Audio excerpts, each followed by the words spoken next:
Hello, everyone, and welcome to The Truth About Liver Cancer, a program produced by Blue Fairy, the Adrian Wilson Liver Cancer Association. A nonprofit organization, Blue Fairy's mission is to prevent, treat, and cure primary liver cancer, specifically hepatocellular carcinoma, also known as HCC, through research, education, and advocacy. My name is Andrea Wilson Woods, and I'm the president and founder of Blue Fairy, and I'm so thrilled that you're joining us for our live workshop today. I started Blue Fairy in memory of my sister, Adrian Wilson. I raised my sister, Adrian, from the time she was 8 until she died from stage 4 HCC at the age of 15. Adrian lived 147 days with that diagnosis. And after she died, I decided that I had to do something to help future HCC patients and families. And here we are more than 20 years later. So again, thank you so much for joining us live today for The Truth About Liver Cancer. This program has different workshops throughout the year with different themes.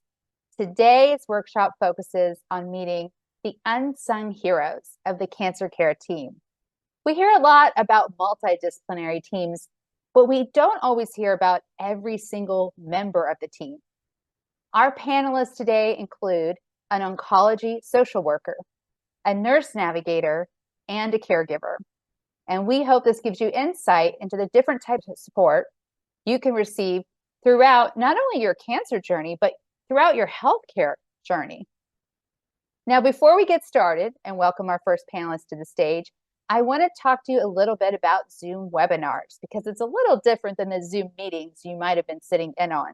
There are lots of interactive features with Zoom webinars.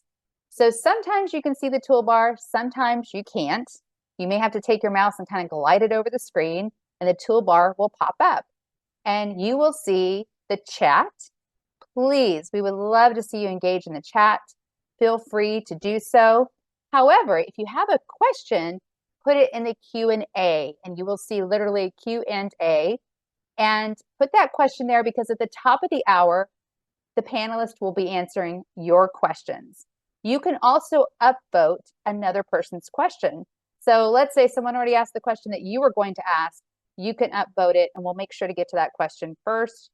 And usually we're able to answer all the questions throughout the workshop. Another thing I want to show you is reactions. So it looks like a little smiley face. If you click reactions, you can see that you can give different kinds of reactions. So let's say a panelist is talking, you love what they're saying, you can give them a heart, a thumbs up, you can give them claps. So you can do reactions, just like someone did just now. Thank you so much. Great example. You can also raise your hand.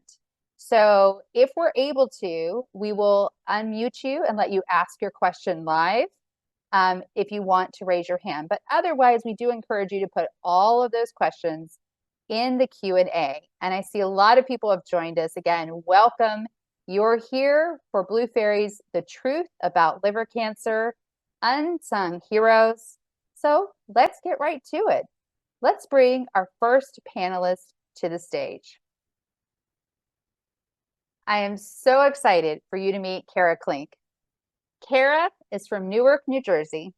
She earned her Master of Social Work degree at Temple University, great school, and has worked as an oncology social worker for 13 years. She retired last year when she was diagnosed with liver cancer. That's right, Kara is living with HCC right now. And I just got to give her a shout out because she has participated in several Blue Fairies programs, including You and Liver Cancer, and she's an active member of Blue Fairy's Liver Cancer Community, which we'll be telling you more about throughout the workshop. Kara advocates for herself and other liver cancer patients as she undergoes treatment. Kara, thank you so much for joining us today. Thank you, Andrea. It is an honor to be here. Oh, gosh, no, it's my pleasure. I'm so excited. So let's start with your career. Why pursue a career in social work? Well, truth be told, I was working in healthcare and I'm like, oh, I was running activities for geriatrics and I loved it. I loved it. But, that was only going to take me so far. And I was like, I can't be a nurse. I can't be a nurse. I would look at what they would do and I would say, I can help, but I don't want to see inside your body. I couldn't do it. I couldn't do it. I said, okay, wait a second. Well, what else is there? And the unit that I was working on had a phenomenal social worker. And I said, aha, that is what's for me. So I was able to start my part-time program at Temple while Nice. still working. And the second year of my internship, I ended up at the cancer center because they really did not have social work services. They had someone they Really? could, yeah, Wow. they had someone they could call on, but it was not in the way that I feel like, and we all feel like cancer patients need. So Right. by, having, yes, there was an emergency situation, great, you could call the social worker, but by being the intern, I was there every day. And since, I didn't really know anything about cancer per se. I mean, my dad was a survivor, but I had to teach myself everything about how to really care for cancer patients. And I would just sit with them during treatment because there wasn't a lot going on. So I would just sit for hours. There was a couple I sat with and she was getting treatment and I sat with her partner for hours and she said it made all the difference. Oh, So I just kind of jumped in and taught myself and said, okay, well, how do we improve life here? And thankfully, that actually led from an internship to a part-time job to a full-time job. And then I spread out to different hospitals in the system. that's amazing. What kind of cancer did your father have? I'm just curious. My dad had a head and neck. Oh, So wow. he had a very serious surgery and then radiation. And I would Wow. take him to radiation. It was over one Christmas break. So I was taking him daily and, you could see the effects it was taking. But he did well and he bounced back. And one of my favorite stories is that he was losing a lot of weight, of course, because head and neck, you can't really eat and drink Yeah. as well as you did before. And they were always harping on him on his weight. And I'll never forget the day that he was on the scale and he told me later he had rolls of coins in his pockets that nobody knew so that he could stop getting yelled at about his weight. Oh my God, that's like something someone with anorexia would do. That's crazy. Yeah, believe me, he more than gained all his weight back. So Okay, he good. did okay. Well, I'm really glad to hear that. My step grandfather died from head and neck cancer. And it was misdiagnosed, caught way too late. And yeah. All right. What challenges have you faced as an oncology social worker? I think the most significant challenges were helping people with their daily lives and their financial situation.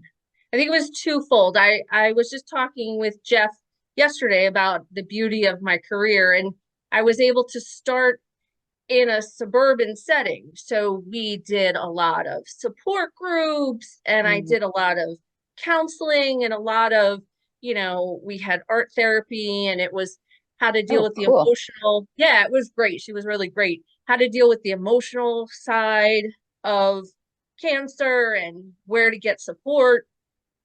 But then I ended up moving hospitals down into Philadelphia area. And so there was a significant change of what patients needed. And yes, support was part of it, but now it was more urgently, I don't have enough food. I don't have good Mm. enough insurance. I barely can afford my rent. How do I do help with that? So it became this like daily kind of crisis. My God, how can we pull pieces together to make it okay for them to even get through treatment? Yeah. So I think, and there were definitely times that I exceeded my boundaries of what I probably should have been doing. And I paid for people's transportation and, you know, Yourself so personally? I did. And Oh my I goodness. would, buy clothes or food for people because I just felt sometimes like I just couldn't help enough. And Yeah. what could I do? You know? So yeah, I think that was the most significant stress of okay, I've worked all day, but I'm going home to my home and I have food and I don't have to worry about that. And these people are struggling. And to your Yeah. point earlier about the treatment team, often that's when the social worker gets called. Not the, hey, you've been diagnosed and you could probably use emotional support. It's, oh my God, they don't have insurance. You Yeah. must fix this so that we can treat them. And not to say that's not valid, but it shortchanges what a social worker can do. So it Yeah. became mostly like crisis. And then as we were able to resolve some of the problems, then it was more support. I have patients, I have a patient today. I mean, I don't even work anymore, but we've still been in touch. And last year, I even went into my old cancer center to help him out because he didn't really have the support otherwise. So Oh people my stick goodness. around. My goodness. I do think that is something different in pediatrics because, my sister was technically a pediatric patient. And so we did have a social worker right from the beginning. And she and I would brainstorm creative ideas because one of the expenses we came up against right away was staying in the hospital every day with your kid gets really expensive. And this was in 2001. So we had to pay for parking every day. We had to pay for, at least for me to have one meal a day. So we And ended up having a cash tip jar in my sister's room. So anyone who would come to visit, we would say, "Do you want to, donate toward our parking and meals?" Because none of that stuff's covered by insurance, right? It's crazy. absolutely, absolutely. Yeah, absolutely. But I can't believe you paid for things yourself. My goodness, I, I did. that's above and beyond. Let me ask you this next question. As an oncology social worker, so what was it specifically about your role would you like liver cancer patients to know more about? I what I always would tell people is that the social worker is like the jack of all trades. Mm, Bring me a question, and if I don't know the answer, I'm going to find something out for you. I'm going to do my research. I'm going to find out, oh my gosh, there's an organization for this, or there's really not something specific. And then I'm very good about thinking outside of the box.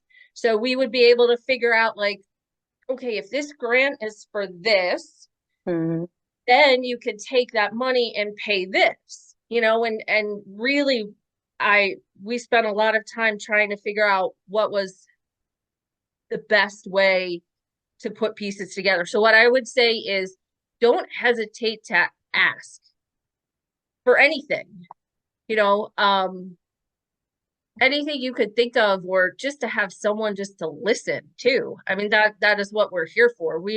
Social work, I think, is unique in that it is the entire trajectory. You could see me in crisis at the very beginning of treatment. A year later, you're like, oh gosh, I need to talk. I'm there.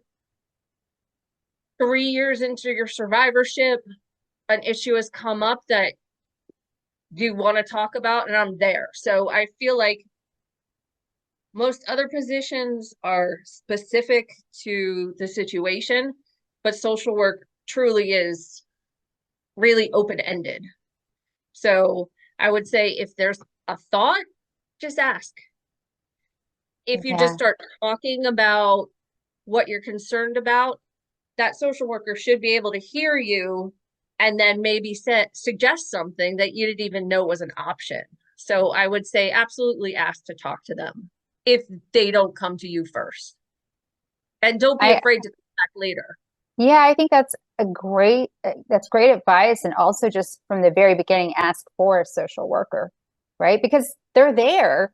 They just often don't get assigned. Kind of depends on again, it depends. Every hospital is so different, every hospital system, but especially the smaller hospital systems, they all have social workers, but oftentimes they're just like you said, not brought in until there's a real emergency, and then now you're putting out fires instead of being there from the very beginning. Unfortunately, I before I retired, I had learned that the hospital system was going back to the old way of there's not someone full time right there, and if there's a crisis. So, it was hard for me to make the decision to stop working on one hand because of that. But then, of course, Right. on the other hand, I had to do it for myself. Of course. Oh gosh, of course. I mean, it was a You, no-brainer. I took care of yeah, my own ability. I knew what I needed to do for myself. But it is very unfortunate that sometimes I think from a financial point of view, social workers are the first ones to kind of get that's cut that's or such a feel. mistake. I agree. Yeah, I agree. I yeah. Just agree. putting out there, hello, healthcare systems, letting you know that's a mistake. How how is your experience? I mean, 13 years as an oncology social worker. How has that actually affected your personal liver cancer journey? And if you want to hear more about Kara's journey, again, she participated in our You and Liver Cancer program. So go to youandlivercancer.com. If you could throw that in the chat, Allison, youandlivercancer.com. And Kara talks all about her journey. But right now, Kara, how is that past experience? Because you understood the world in a way that most patients, I think, don't. How has that impacted your experience as a patient now? It was absolutely critical. Mhm. I think, as we know, liver cancer is not rare, but rarer. And certainly, I love to tell the story how I went to a cancer center and I found the patient resource book and I opened it and the angels sang and it was like, Blue Fairy, there's somewhere to go. And that took a long time to happen. But from the moment of diagnosis in the ER that evening, I said, okay, it's Friday night, but I knew that Monday morning I would be in one of my doctor's offices.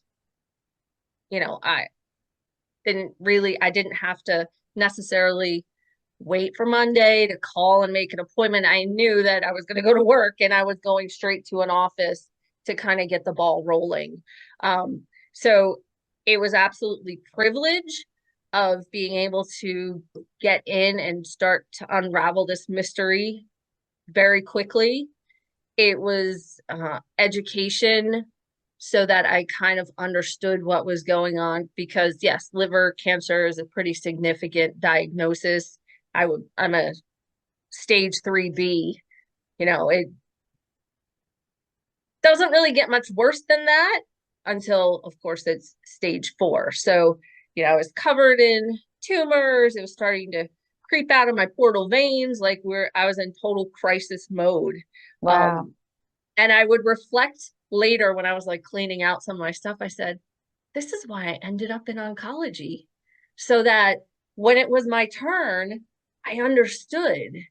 And I also discovered that what I would tell people, I now had to listen to. So if I tell my patients, right, I tell my patients, listen, if someone wants to help you, I know, you're strong on your own. Maybe you don't need their help, but I would say, but you're helping them to help you. So Oh, you yes. think of it Yes. as a way of like, okay, you're not helping yourself, you're helping them to feel better.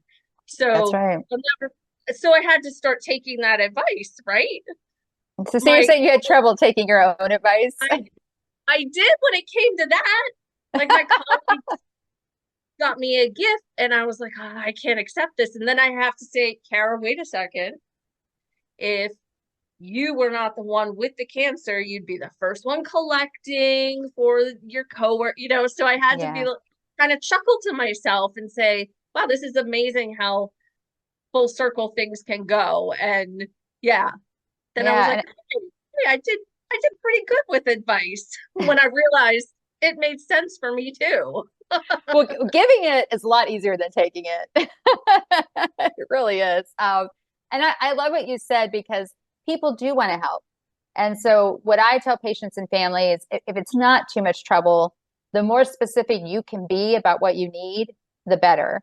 And the people who want to help you will show up no matter what the request. And so I think, because sometimes people have very good intentions, but might be helping you in a way that isn't helpful. And so, if people offer to help, just be very specific. Can you go fill up my car with gas? Or, Exactly. yeah, Or, oh my gosh, I'm really feeling like having this food right now. Get me some ice cream. That's yeah, amazing. And then they feel so good that they were able to help you. exactly. Yeah. Well, what additional advice do you have for people who are battling liver cancer right now? I would say the most important thing I've learned for myself over this journey is that this is not out of my control. Yes, I need my doctors to help figure out what medication is going to help me, but I had to kind of change how I looked at the whole cancer situation. You How know, so? for me, at first, you get caught up in that, yes, I'm going to fight this cancer and it's this outside enemy and, you know, that separate type of fight. But over time, I realized then it really wasn't helping me Hmm. because the cancer was my body. Things were going on that my body was like, hey, Kara, you are not taking care of yourself. And I don't, sorry, but this is the messages we gotta send. I call it the rebellious liver kind of stopped me in my tracks and said, wait a second, lady, this life is not working. Um, and I think then I was able to say, all right, well, if my body and I are the same, then maybe I do have some control. And if my medicine is helping me to help myself, fantastic. But what else can I do to help myself? You know, if you think about the mind, body, spirit connection, well, I could impact my spirit, which will then help my body feel better. So by spending time, you know, with a loved one, I'm starting to feel a little bit better. And that in turn is actually going to help my body to heal as well. So I think it took me a while to change and stop seeing this as a victim situation and have a little more control. And please, I do not mean to say like it's our fault. I don't want anyone to hear me say giving self blame or, I don't like hear it's your. that from you. I don't. So thank you. I just like to throw that out there. It was Yeah. just like, how can I take more control of this situation? Because this is my life.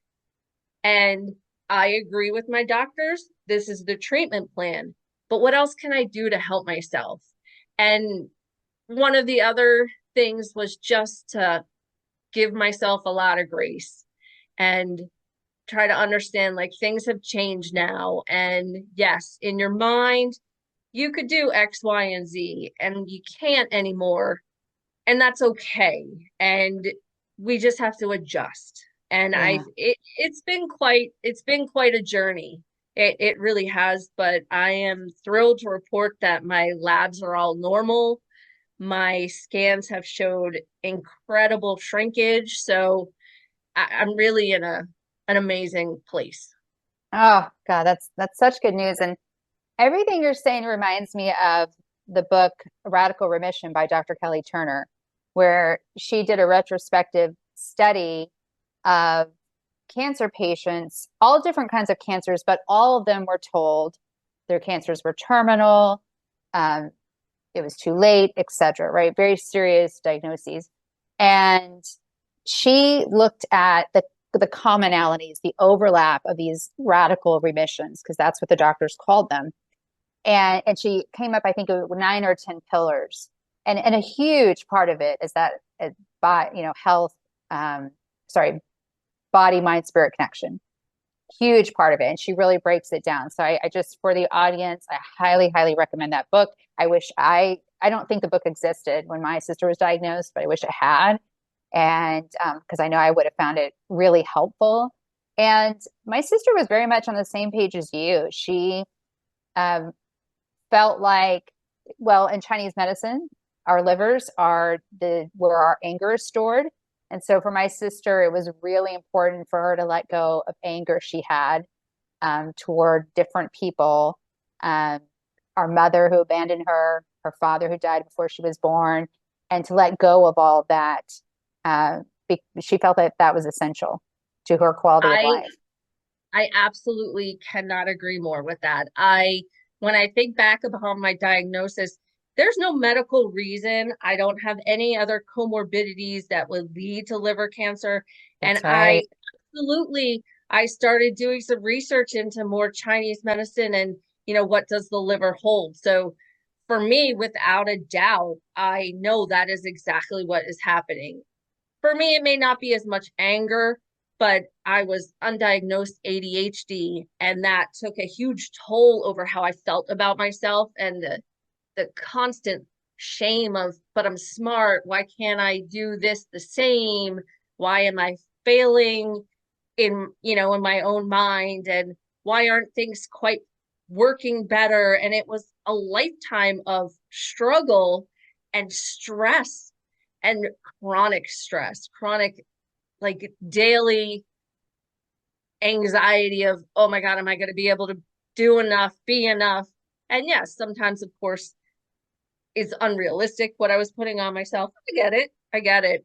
But without a doubt, I hands down say that is why it impacted my liver. And I'm Mm. grateful. I will also say it is the best thing that has ever happened for me.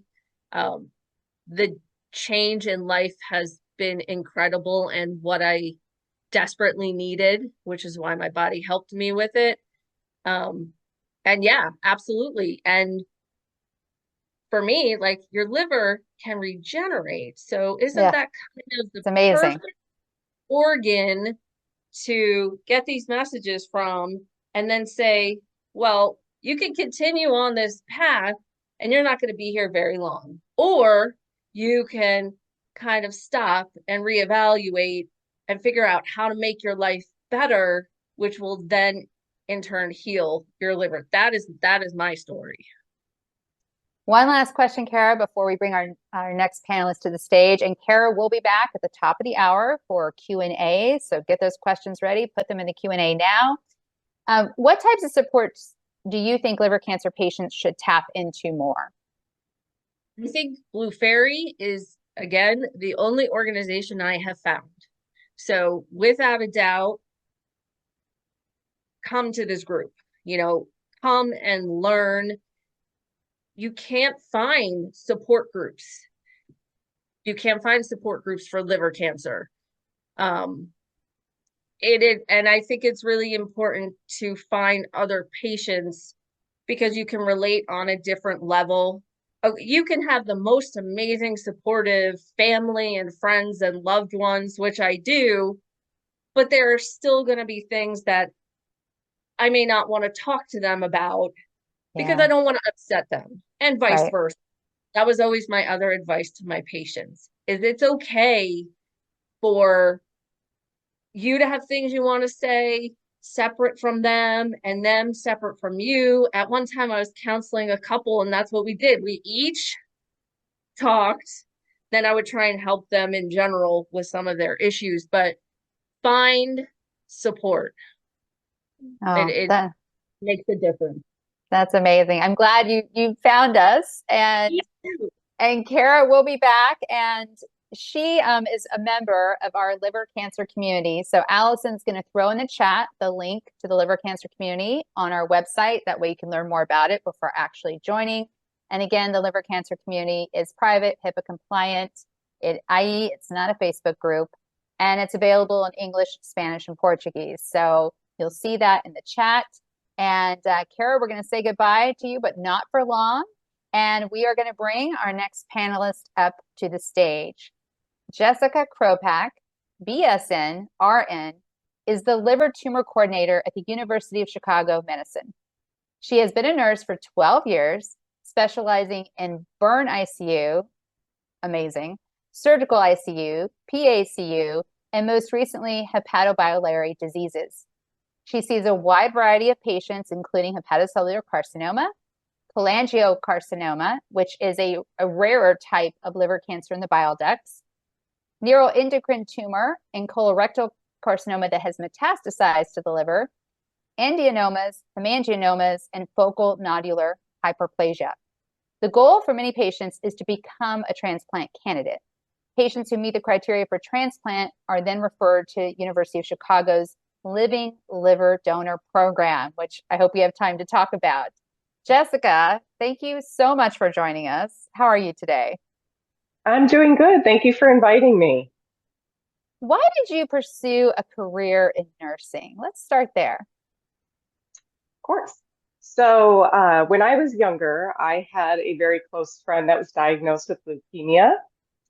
So we spent a lot of time in and out of the hospital. And when I was there with him, the nurses were the ones that always brightened his day and spent the time with him.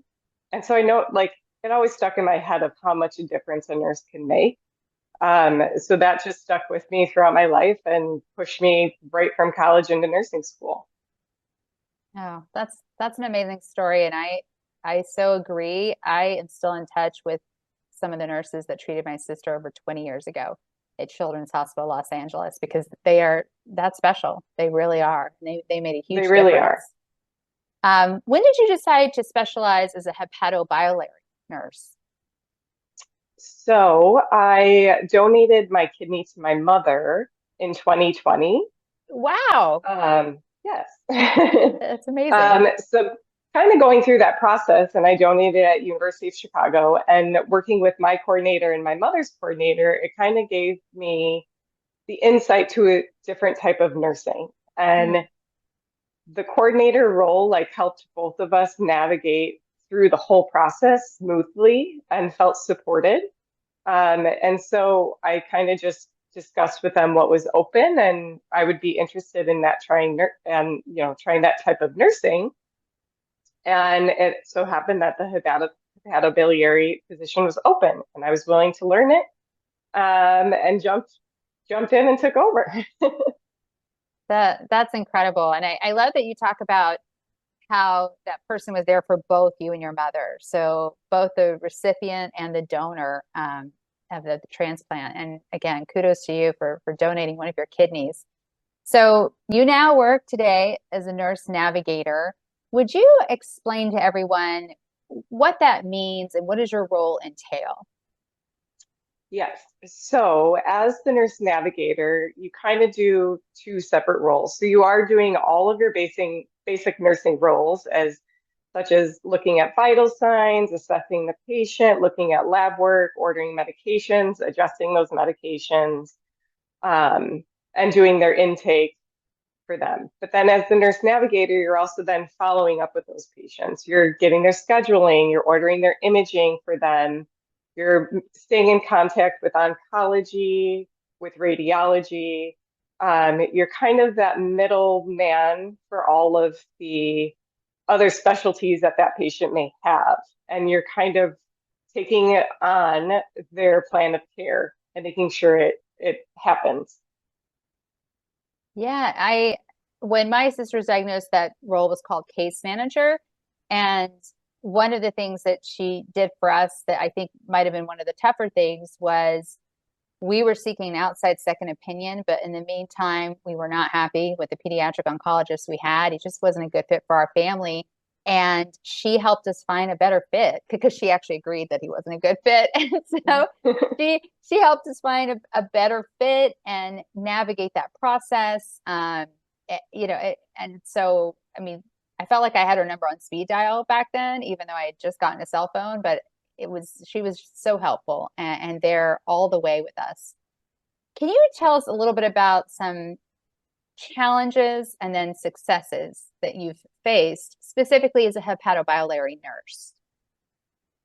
So the biggest challenge for me from going from bedside to this navigator role was Mm. actually like specializing in the liver and learning all about it.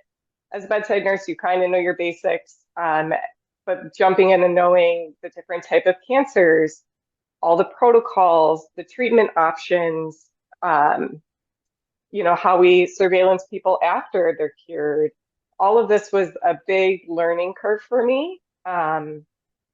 But has made me grow as a nurse. So it was a great opportunity. I'm glad I took it, and love doing what I'm doing. But one of the successes for me also is seeing some of our patients get transplanted. And like I said, that's like kind of our overall curative goal for these patients. Yeah. Uh, so, we offer living donor at University of Chicago, and that's not offered many places. Would you tell So people what that is? Because I don't think everybody knows, and it's amazing. yes. So a lot of cancer patients are actually relatively healthy for the requirements for needing a transplant. So a lot of our patients will be on a list and they can wait for so long before they receive a transplant. Where for living donor, we are able to work you up along with the donor. We're able to schedule a surgery. We're able to do it sooner, before, progression happens or reoccurrence happens. And not many facilities offer this opportunity, but it's great because seeing these patients have a curative option sooner is amazing. And I encourage everyone to just seek out an institution for it and just to hear more about it and see if you are a candidate and this is like your curative option for your cancer. Yeah, and I would just encourage people to be open to being a donor because our liver is the only internal organ we have that regenerates. Kara talked about that earlier.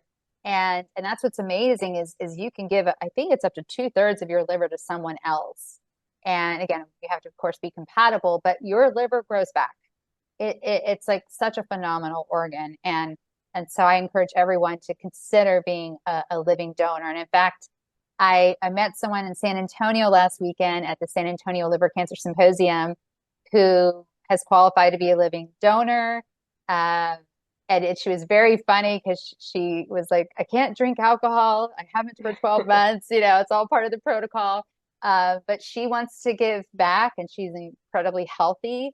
And so she's qualified to give her liver. And now it's just waiting on a match. So it's incredible because there just are not enough livers to go around. That's true. As your roles both have hepato, easier for me to say, biliary nurse and nurse navigator, what would you like liver cancer patients to know more about your role? To, like we mentioned before, store my number, store your navigator's number. They are the go-to person that can get in touch with either specialty that you need or answer any question that you need. Get to know them, be comfortable reaching out to them. Uh, I'm very close with my patients and we have each other's cell phone numbers. And it's for that reason, in an emergency, you can reach me and I know what to tell you to do. What advice do you have for liver cancer patients? So I have two things that I would say. First one is to always get a second, third, fourth opinion. We always Amen. encourage we always encourage our patients, like you are at a great institution, but the more eyes and brains that look at your imaging and your scans and your lab work, the better. So please reach out to other institutions, even for them to look at you. And then secondly, join support groups, join these webinars, these conferences. HCC Live is a great one, and Cholangiocarcinoma Foundation is another great one. They both offer new information, new treatment options, and it provides you a resource to join these groups that then you think of these questions you may not know to ask at your next appointment, or, hey, this patient received this treatment. Does my facility offer it? Yeah. It just gives you and your family a support. I love that advice. And yes, HCC Live is one of the only conferences so narrowly dedicated to HCC, and the Cholangiocarcinoma Foundation focuses on bile duct cancer and has their own conference. So both great resources. I want to ask you one last question before we bring on our last panelist, Jeff. Can you talk to me a little bit about palliative care?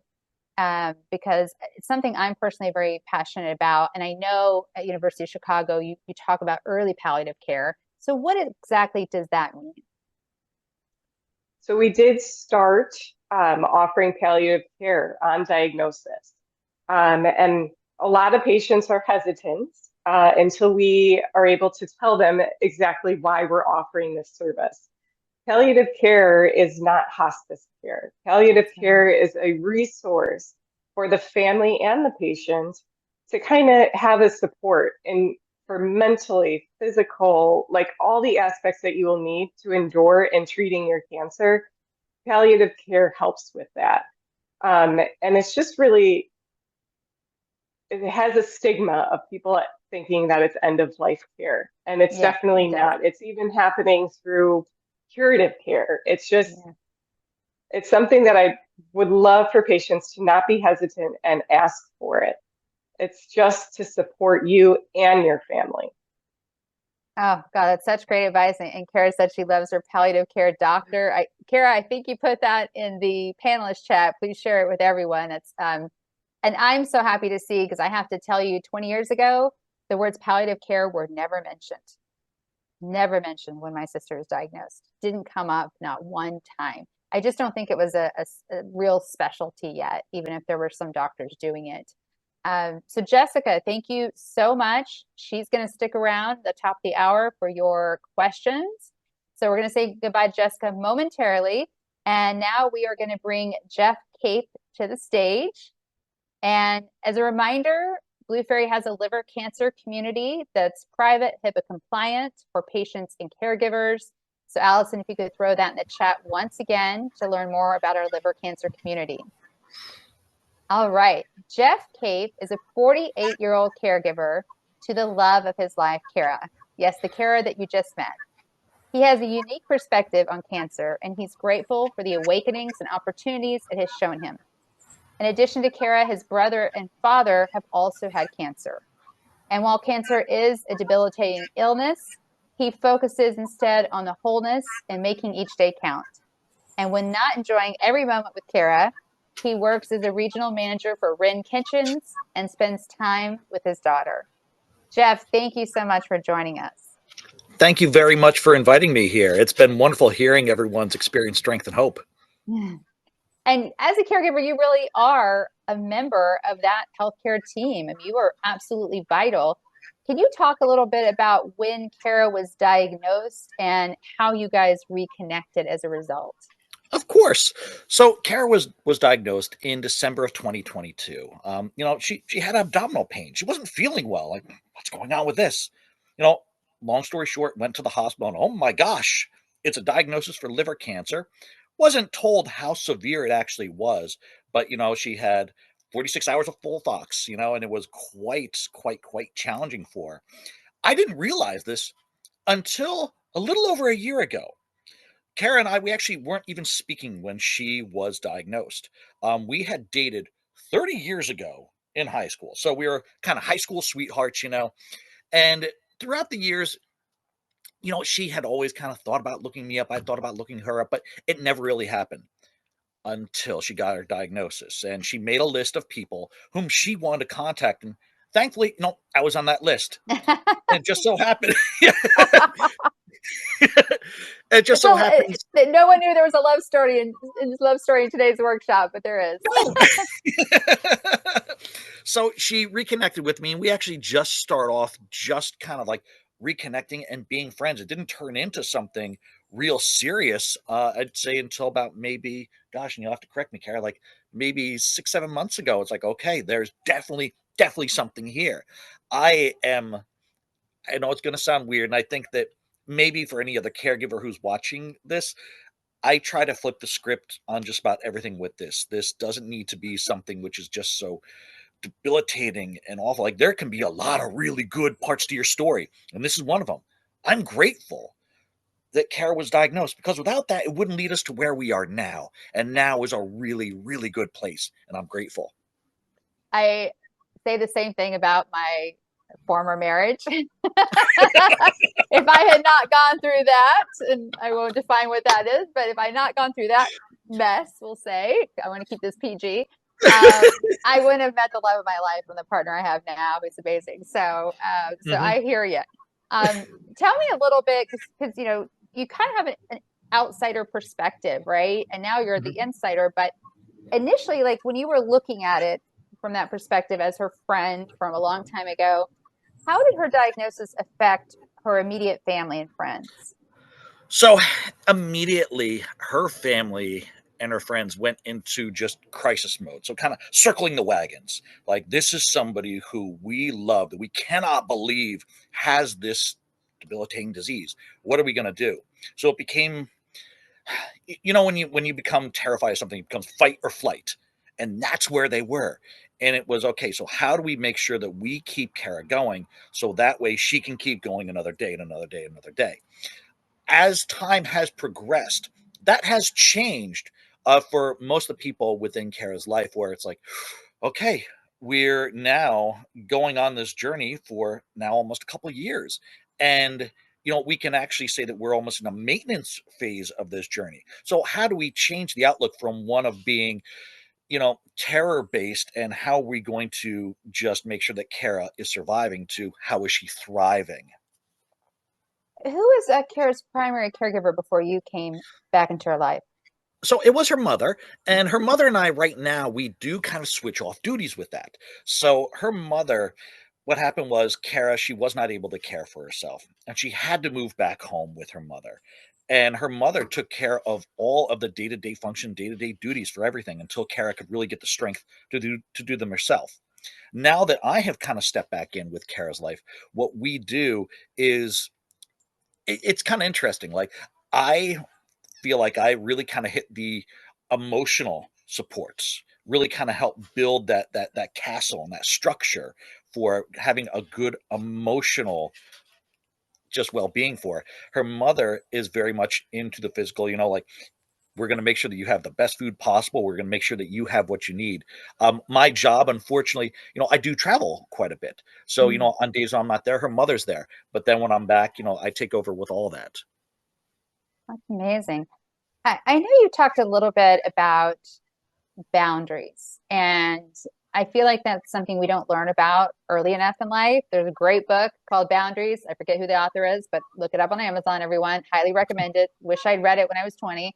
Um, can you talk a little bit about the role of boundaries and caregiving? So, I guess the first part, boundaries with the person that you are caring for. A lot of times we will invite people, places, things into our life which really don't benefit us at all.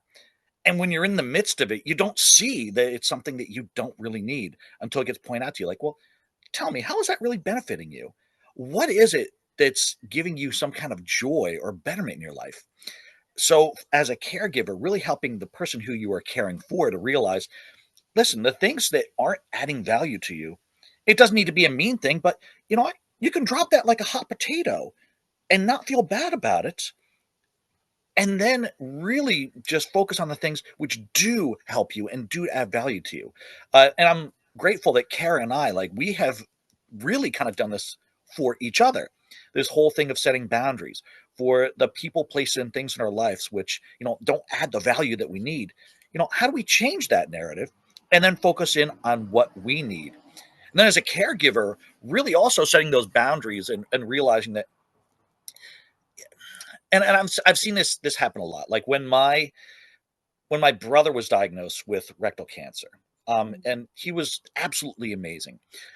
His wife immediately started mourning for him like he had already passed. Oh no.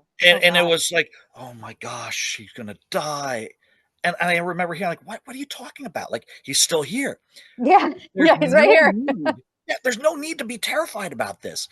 There's still things we can do. My brother, as he's going through all of his chemo and his surgeries, he's still running marathons. Wow. He's doing what gives him joy. Yeah. And I saw that, I'm like, that is really not what I want to be. I saw what happened with my father. My father passed away from lung cancer. His caregiver really was the opposite, didn't give him any care, no care whatsoever. So, as a caregiver, you also need to be there. You need to be there physically and be there emotionally for them. So, for me, I kind of looked at this, well, what is it that I can really bring to the table? I know that my job a lot of times is to be like a rechargeable battery. So when Kara isn't feeling very good, it's my role to give, hope, to give that energy, to give that good feeling. However, that will drain you. And you need to be able to recharge your own batteries. You need to be able to take a step aside and say, okay, you know what? And while I do this all out of love, I need to bring some things back for yourself. So whether or not that is meditation, whether or not it's going out for a walk, I don't care what it is, playing Nintendo games, whatever it is that you find joy in that gives you that energy back, you need to be able to have that. And it needs to be outside of the person that you're caring for. Because in order for you to be the most effective you can be, you need to be able to give all that to the person you're caring for without asking for anything in return. That is such great advice. And people have asked me, how did I take care of myself when I was going through this with my sister? And the truth is I really didn't. I didn't do a good job of taking care of myself. I didn't think about recharging my batteries. I didn't know. It just wasn't a conversation. And so I love that advice about doing what gives you joy. You mentioned meditation, walking in nature, even playing video games, whatever it is that gives you joy, because you're absolutely right. If you're not able to take care of yourself, you can't take care of anybody else. And you do want to be there as the caregiver 100%. Um, I want to ask, what advice do you have specifically for other caregivers who are helping their loved ones with a liver cancer diagnosis? So I think the first thing is that initially when you get this, now I will preface this. I think that I may be a little bit odd in this regard that I did not go through all of the stages of grief. I think that Not 99% everybody of does. people, Yeah, yeah, I yeah. think that most people, when they hear this, they will go through the stages of grief. As you're going through those stages, you need to accept it and be okay with it. These are your feelings, they are valid. Anything that you're feeling, in fact, is valid. You may feel angry, you may feel upset, you may feel like, how did I do this to them? Like, that's okay. But then at the same time, you need to be able to take a step back and then realize that, you are there for a reason. Your job is there not to be the savior from the doctor's perspective, from a medical perspective, but to give balance and to give a more fulfilling and more joyous life. That's what you can do. And it really starts by flipping the script on everything. Instead of saying, "Oh my gosh, there's not that much time left." It's okay. I've got today. What are we going to do today? What can we do today to make this better? Because if you think about it, like, all of us, unfortunately, we're on the same path. Every single one of us here is going to pass away. Every single one of us. Someone who has liver cancer or any kind of cancer, they just know. And they may have, a time at the end. They may have a date's already set.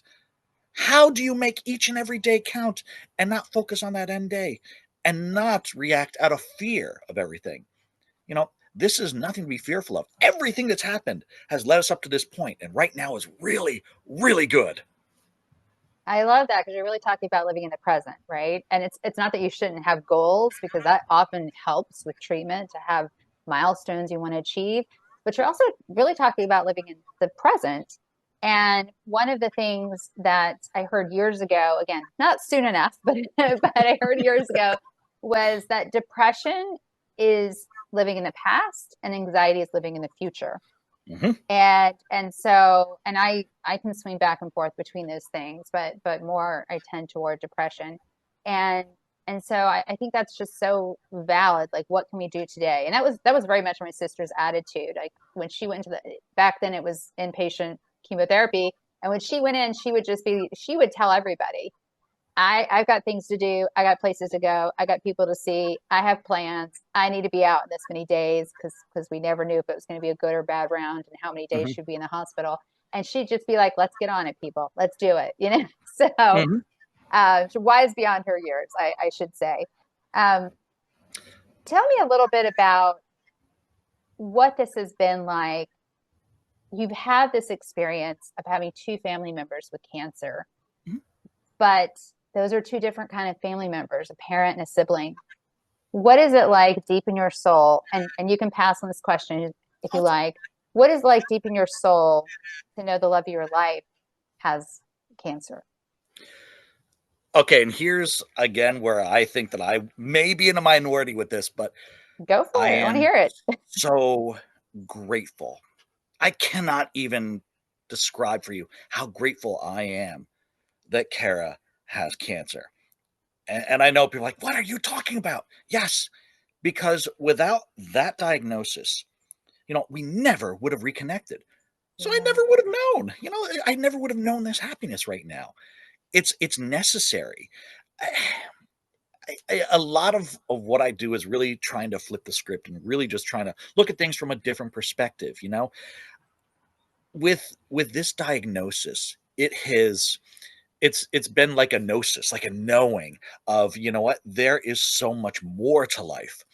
And there is so much more that I wasn't looking out for, that I wasn't grasping until I linked back up with Kara.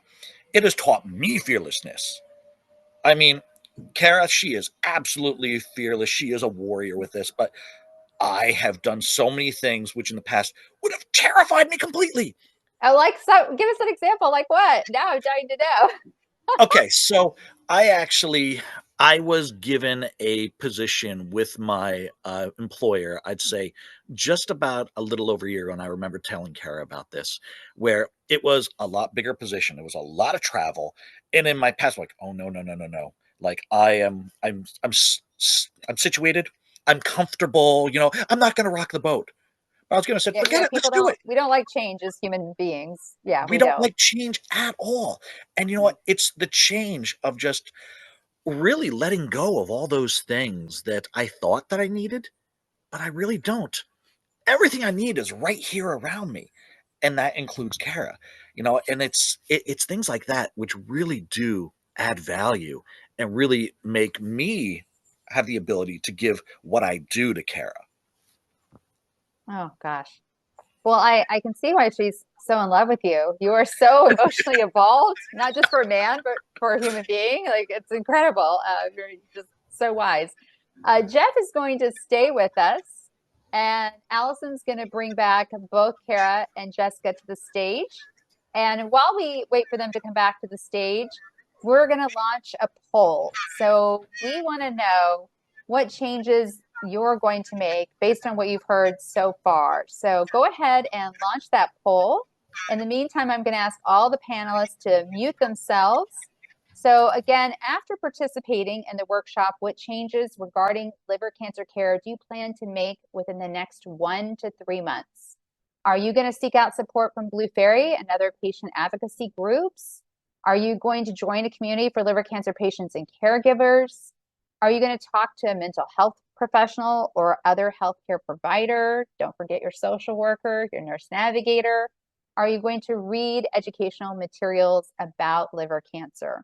So we're going to wait just a few more minutes like another minute for people to answer our poll before we jump into the questions, and want to make sure that everybody can see the poll. So let us know also if you cannot see the poll. I know I can on my end, but that is not always a guarantee of anything.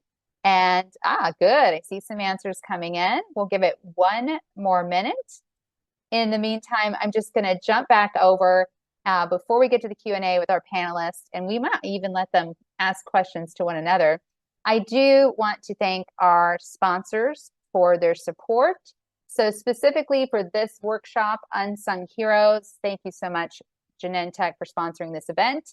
And then we also have sponsors that support the entire program. They include AstraZeneca, Eisai, Exelixis, and Merck. So thank you to them.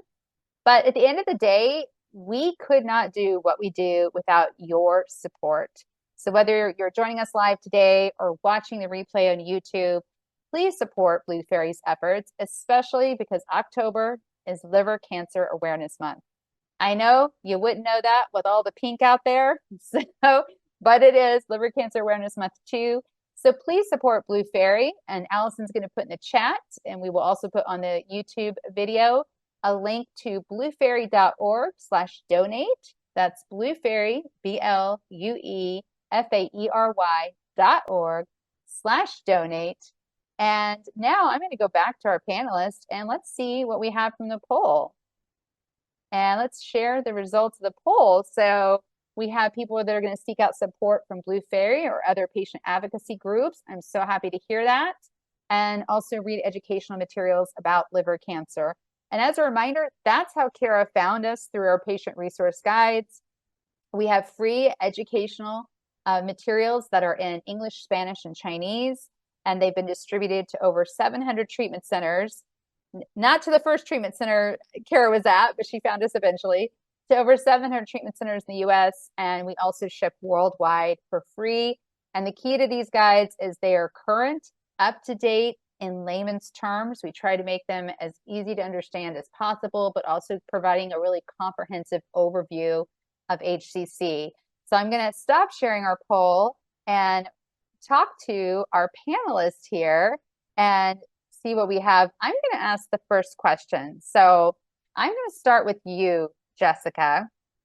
What advice would you have for a family that Jeff described, where they were circling the wagons for Kara and kind of going into crisis mode? What advice would you have for the family without, being too interfering? I know that's a tough line to walk.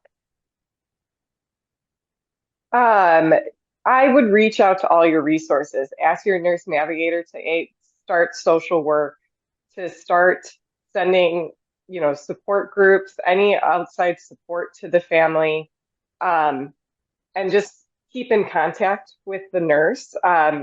He or she can be a great resource emotionally as well, to kind of get you through those hard, tough times. Kara, thank you so much, Jessica. And I think that's a really important point to remember, that the social worker, the nurse navigator are not just there for the patient. More and more, they're there for the family members as well. Kara, I'm going to ask you, I have a lot of questions, but I'm going to ask you something. So as the patient, are you and the captain of the team, or have you designated someone else to be the captain of your team? And I'm using that phrase specifically because I will hear doctors sometimes say, well, I don't care if you get a second opinion, but I'm the quarterback of the team. And I'm always thinking, and guess what? You can be fired. I mean, you're not you're not in charge. The patient's in charge. So, Kara, for you, are you the point person, or have you designated that role to someone else? And walk us through that process. Oh, I think you're muted. Let me just make sure. Welcome to the world of Zoo. There we go. I am always my own captain. Nice. Without a doubt. I think that probably is also coming from being a social worker already. Right.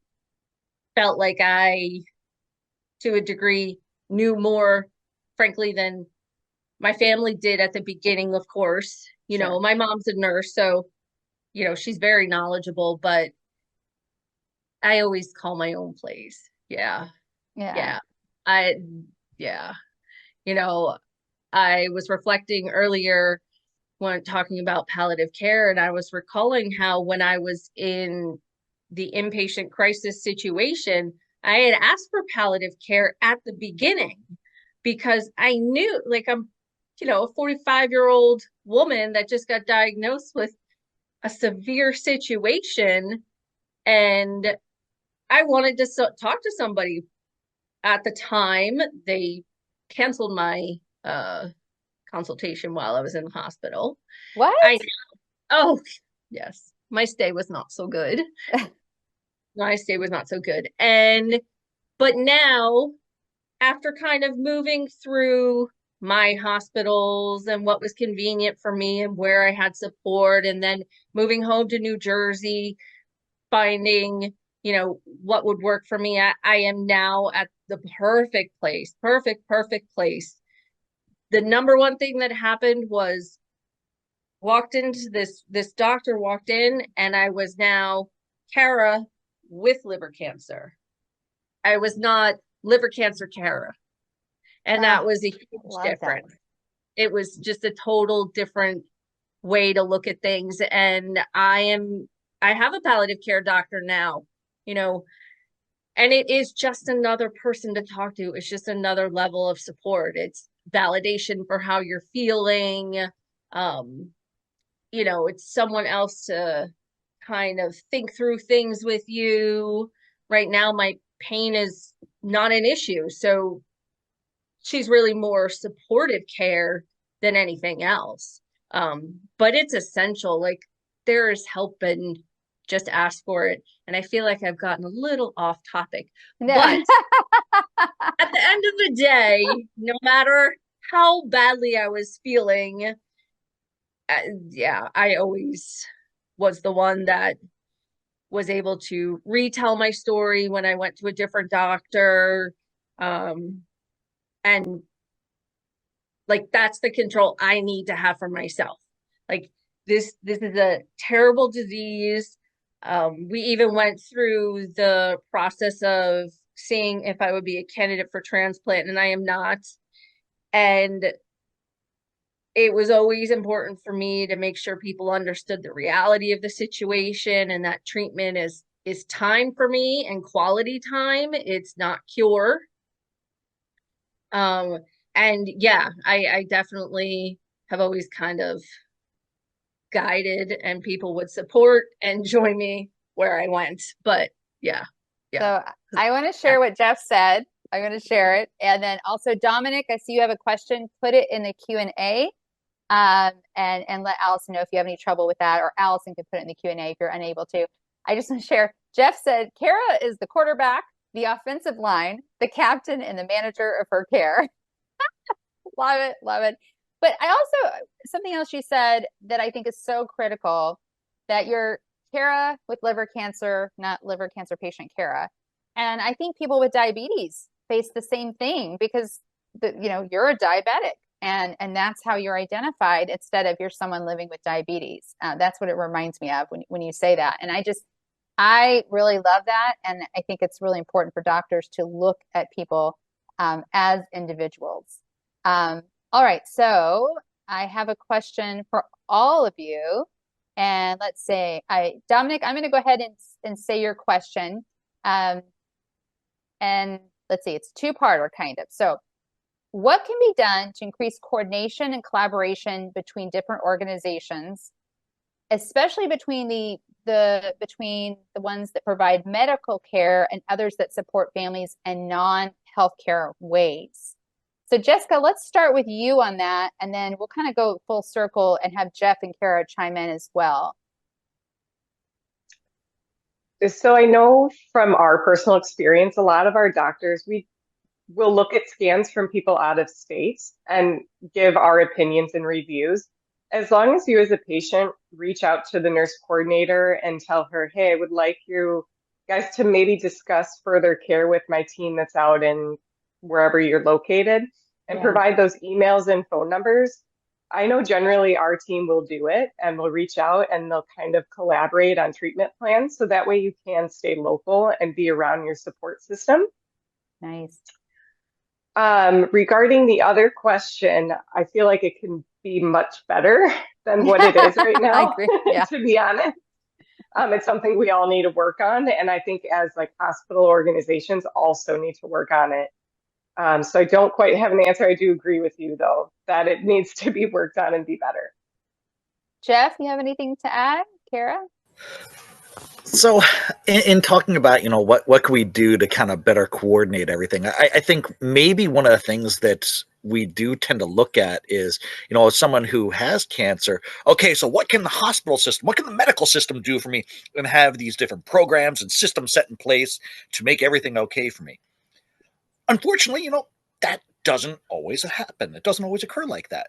So I am definitely the mindset to look outside that.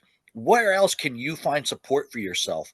Be it, mental support from, it's a healthcare provider for your mental health, or just friends, or, joining a group of people who have similar interests to you in order to give you some kind of support outside of this, because it kind of comes back to, what you've been saying, what Kara's been saying, what Jessica's been saying.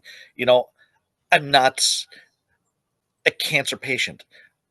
I am someone who has cancer. And there's a big difference with that. So I say, look outside of the general medical system to get the support that you need, because, unfortunately, until we build that up, it's not going to be there. But it can start with just one person connecting with another person. Kara, you used to be a part of this system very recently. Anything else to add to that? Um, I would definitely say this is where you might have to either appoint someone to help you with this, or this is something you do for yourself, and that is to do some research and look for more things. Don't be afraid to ask the doctor, the nurse, the social worker, like, well, what other organizations can I go to? And if I may, I will drop one. Cancercare.org is an organization that is out of New York, and it is made up of social workers, Yes. oncology social workers. So there is a lot of education, a lot of information, a lot of support. They have various programs that you can do online. So I always absolutely recommend them as another support place. So you kind of have to just start looking and kind of ask around, and Blue Fairy is a perfect place to start like this conversation today. I've already looked up the one organization that was being mentioned earlier that Jessica was mentioning. Can't remember the name of it right now, but it's down here on my phone. Oh, it was the HCC Live. I already pulled it up so I could look more at it, because sometimes that's all it takes, is you just need to hear one thing. Or truly, the American Cancer Society can be helpful too. They have a 1-800 number, and that's really what they do at this point to help patients. Is you call and you say, okay, this is where I live, this is what's going on, like what's in my area, or what can you suggest?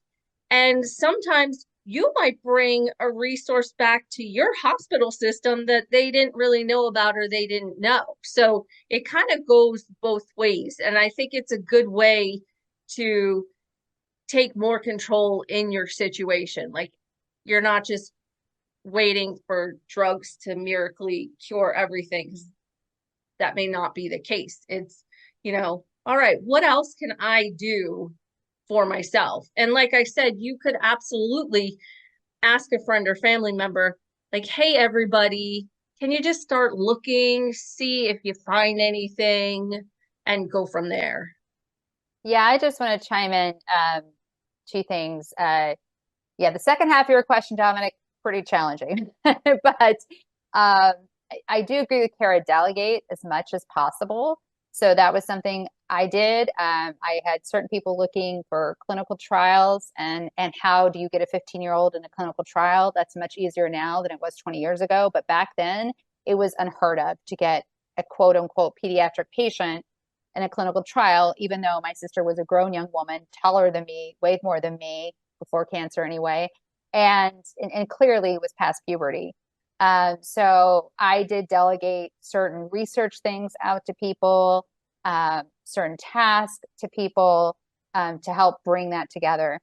The other thing about increasing coordination and collaboration, and this is very old school, but it works, and I can't stress this enough, is I always tell patients and caregivers that the problem with electronic health records, while good in theory, is that most of the systems, different systems, don't talk to each other. And I've had this personally happen to me. Same healthcare system, same insurance, same building, and my doctor couldn't see a scan in a chart that I could see. And this is 10 times worse when you have cancer.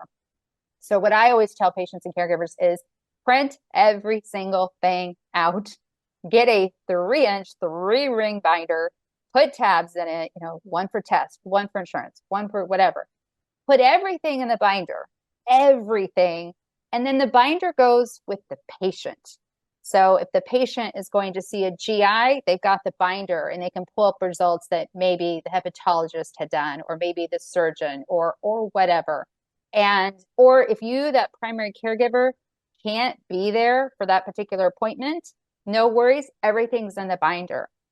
Everything goes with that patient. And I still have the 3-inch, 3-ring binder that I had with my sister. Every test result, every exam, all the medical records, all the charts, all the notes, but also all the insurance stuff too. And all of her allergies and medications. And we kept that list constantly updated as well.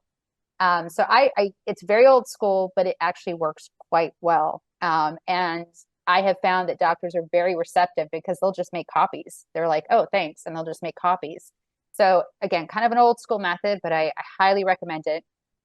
Before we wrap up, I'm just going to ask everyone, if you could give one piece of advice to, let's say, actually just anyone diagnosed with cancer, let's say tomorrow, and it's a pretty devastating diagnosis like HCC can be.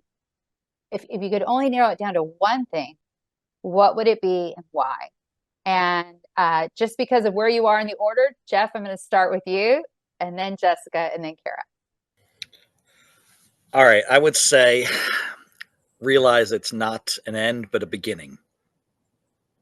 That is the easiest thing I could say, that, it's just the start of something brand new. Oh, love it. Love it. Okay. You need to write greeting cards or something. I'm just saying. Jessica, what about you?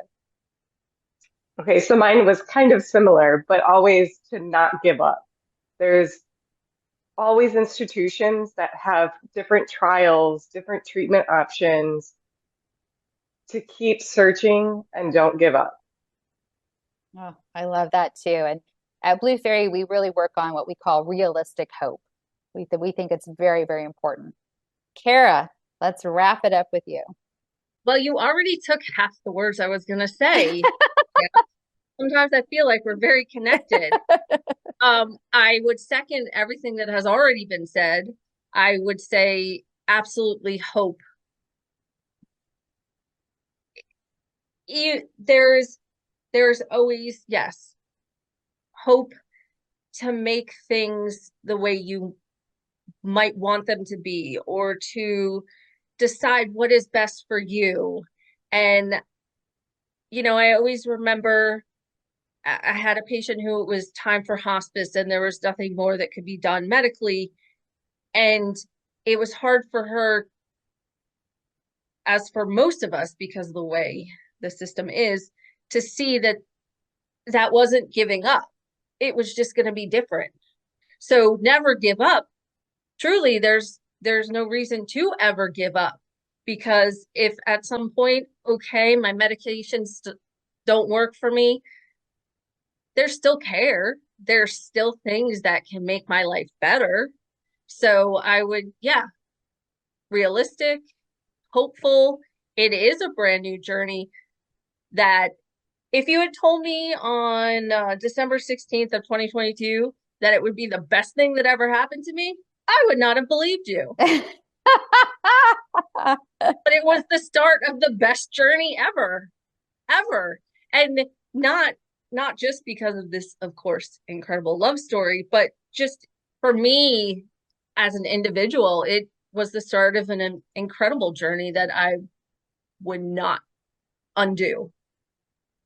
And you're right. I think we are simpatico. One of my slides tomorrow is hospice. It's just hospice. And it starts with hospice is not a dirty word.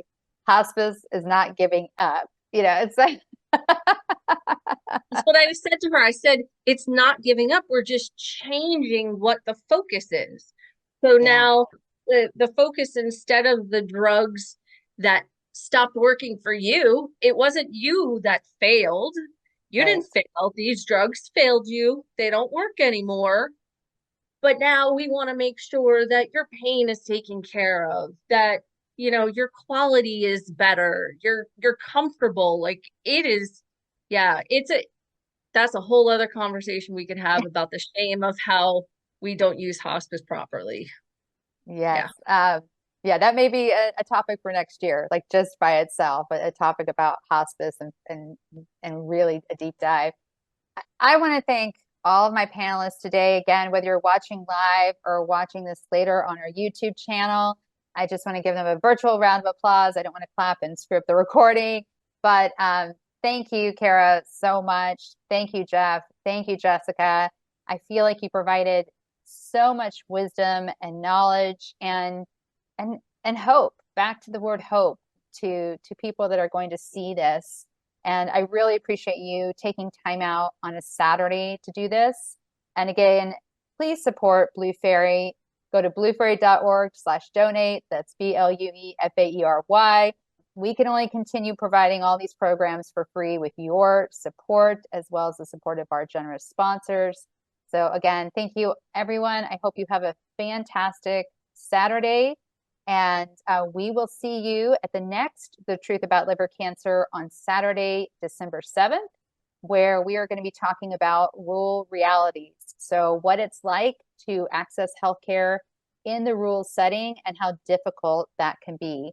And we're actually going to be talking about across all cancers, not liver cancer specifically, because it is one of the big challenges probably more than 50% of Americans face today. So again, thank you to our amazing panelists. Thank you to our program manager, Allison. And if you're interested in participating in The Truth About Liver Cancer, we will put a link to that on YouTube, and you can reach out to Allison through our website. So thank you, everyone, and have a great rest of your day.